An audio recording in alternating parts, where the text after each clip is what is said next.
Alright, so if you look at any elite athlete's way of training, they're all going to be pretty different. But the one thing that is going to remain the same amongst all of them is that none of them follow any sort of structured programming like a bodybuilder would, for example. And neither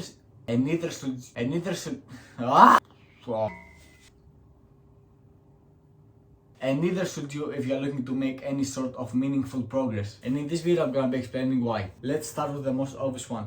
You're not a fucking robot. You don't eat the same every day, you don't sleep the same every day, and you don't stress the same every day. Those three things, along with a lot of other small things, affect your recovery massively. Let's use this individual here, Bob. Bob yesterday slept 9 hours, ate perfectly and didn't sleep, and his plans program says he should do 10 sets for whatever reason. But now Bob has done those 10 sets, but since he's so recovered, he still feels completely fine. He doesn't feel that fatigue, he can push on. Does that mean he should stop because the program he himself made says 10 sets? No, that would be pretty dumb, because that would just be him leaving gains on the table. Now let's do the complete opposite. Bob yesterday slept 4 hours, ate terribly, and was super stressed the entire day. And today, when he's at his 4th set, he feels very fatigued. Does that mean he should push on for another 6 sets because his training program, which again he himself made, says so? No, that would just lead to him burning out with no benefit. Oh, but bodybuilders never do that. Bodybuilders train for a completely different reason than us. They train for muscle hypertrophy, which happens from mechanical tension, not micro tears.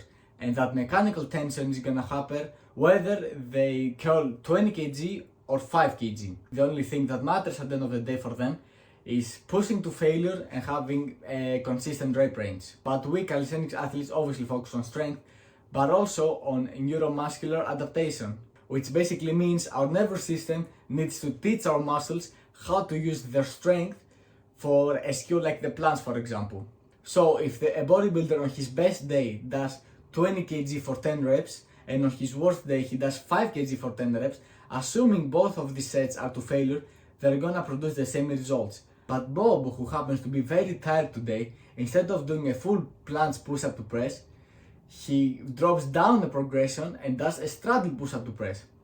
This will produce completely different results, because you're teaching your nervous system how to get stronger in straddle, not in full. That's also why you can see some people that have like every straddle variation, they can do a lot of push-ups and a lot of presses, and they can't even hold the full planche for 3 seconds. So how should you train? It's pretty simple in theory, but it's kind of hard to apply properly. It's called intuition training. Now, you may have heard of it, but you probably have the wrong idea of what it is. A lot of people think that intuition training is all about doing what you mentally feel like, which is completely wrong. Because if you always do what you mentally feel like, your weak points are gonna remain forever and you're never gonna balance out. Now again, for example, let's use Bob. Let's say Bob can do 10 planche push-ups to hold, but can't even do 1 planche press. He will never train planche press and he will never unlock planche press, because when you're so strong at something and then you do something you're very weak at, it's very humbling to you and you don't like doing it. And if he trains by how he feels like up here, he's never going to train presses. And it's obvious. And that logic obviously applies to every skill and every weak point, etc. So what is intuition training even about?